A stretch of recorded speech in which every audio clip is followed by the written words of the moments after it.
There we go. And the night game is on. So let's talk a little bit about gear, okay? A lot of it's going to be the same as you'd use the rest of the time, but fishing at night is going to require a little bit of extra things to think about. The first one of those is going to be some sort of a light source, like a headlamp. This one I've got on my head is a battery-powered lamp. It's got options. It's got white light options on one side. It's got colored light options on the other, which I really like. There's definite advantages of having both of those. White light is obviously going to be the easiest to see by. So when you're on your way out of a spot at the end of the fishing trip, or if you're coming in and it's already getting fairly dim, then you've got that to move around. Or if you're going from spot to spot, that white light comes in handy for moving it around. The only problem is that it does two other things. It kills your night vision. So as soon as you turn that light off, it's going to take forever for your eyes to adjust back to the darkness. And the reason you're going to turn that light off is because every bug in the county is going to be on top of you after it's been on for a minute or two. White light is just really, really good at drawing in mosquitoes and all kinds of other bugs. So the more you can keep that light off while you're fishing, on moonlit nights, that's going to be really easy to do. On cloudy nights or nights when there's not a good moon up, it might be a little more problematic. But keeping the white light off as often as you can is going to be a help. That's where the colored lights come in. In this particular case, I've got a blue light. I don't know if you can see it from here. Blue light, green light. But what those are going to do is those are going to give me some ability to see without messing up my night vision, and in the case of the green light, without drawing as many bugs. Now that blue light on there is an ultraviolet light, and it's going to draw the bugs in just as crazy, if not more so, than the white light does. So I try to avoid using it when I can. But the green light's going to let me see things. It's going to let me see to take fish off the hook. It's going to let me see to retie flies. And it's not going to draw a lot of bugs in, and it's not going to kill my night vision for when I turn the light off. The next thing is a pair of glasses like these. Now you think about that in the daytime, you think about your sunglasses, your polarized glasses for seeing further into the water, for cutting the glare, for all kinds of other things. The other thing that they do during the day though is just as important at night, and that's protect your eyes. It's nighttime, you can't see what's going on, you've got a fly buzzing around your head with a hook in it. You want to have those glasses on. If you've spent some time practicing, especially if you've spent some time practicing with your eyes closed, you've got your rhythm and timing down to where it shouldn't be too much of a problem. But if you're landing a fish and a hook pops loose and goes flying, or you pull out of a snag and the hook goes flying, or a sudden little gust of wind or something changes the trajectory of your cast, you want to have those glasses on. Now in this particular case, I've got a almost clear pair of glasses on. There's just a very slight tint because I fish a lot in places like this where I'm going to be standing face into the sunset for the first part of my fishing. So a little bit of a tint isn't a bad thing. It's not going to hurt me when the sun goes down because everything's going to be dark anyway. But it's going to give me the protection that I need out on the water for, against flying hooks or anything else that might be moving around, bugs in the eyes, things like that. So the sunglasses or some sort of protective glass is going to be an important thing day or night, so don't forget it. Okay, so we've talked about the glasses, we've talked about the light. The actual fishing gear itself is not going to be too much different than what you'd use the rest of the time. I usually fish a little bit heavier rod than I normally would for the species I'm chasing, just because that heavier rod and that heavier line is going to give me a little more casting control into the evening when I can't quite see what's going on quite as well.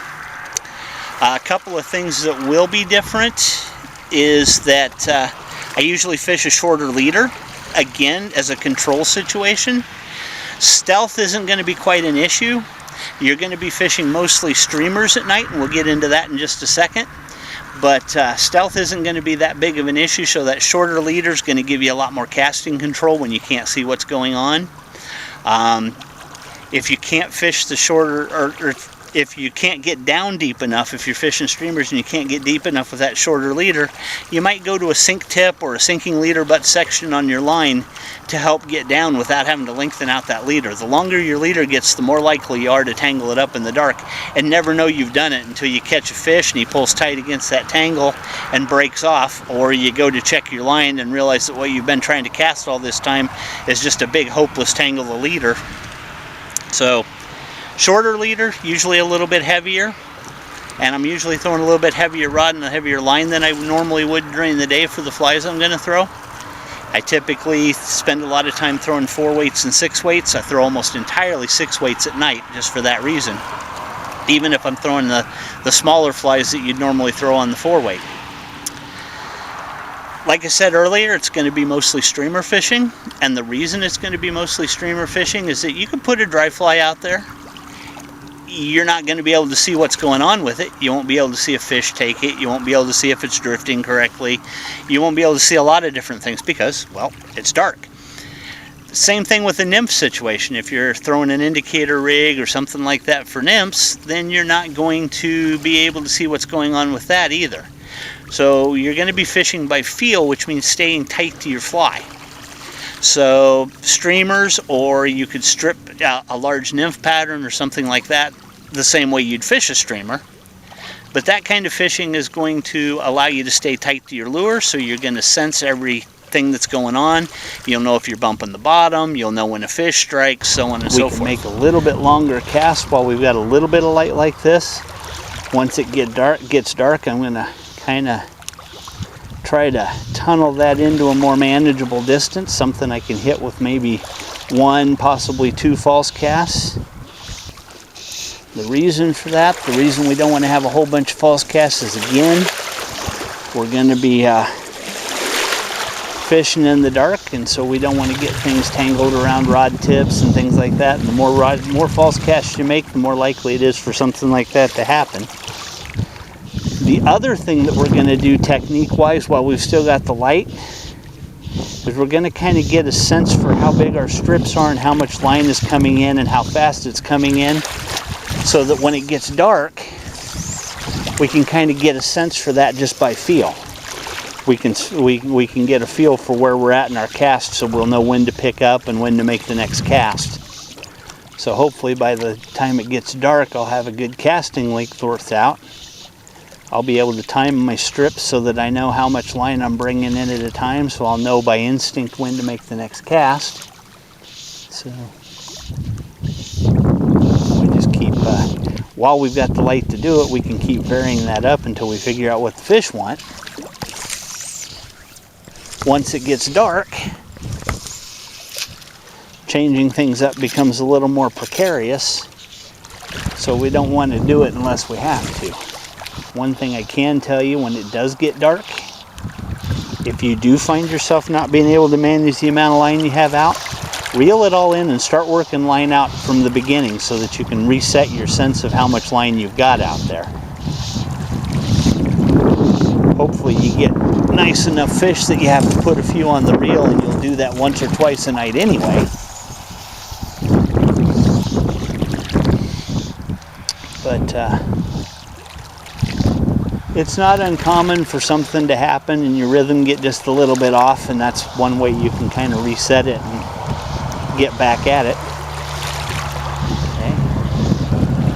I either found the bottom or that was a very small fish thumping me. Definitely not going to rule out the bottom at this point. Okay, so that pretty well covers the gear. I mean, obviously you're going to carry the same stuff you normally carry, forceps, nippers, things like that, but the only real things that are going to change too much about the actual fishing gear itself, the rod, the reel, the line, and the backing, and the flies, is that you're going to focus mostly on streamers and nymphs, and you're probably going to do it with a shorter, heavier leader setup. So let's get out, get on the water, because it's getting to be about that time, and hopefully there will be another video with putting this all together and maybe having some good catch footage to show you.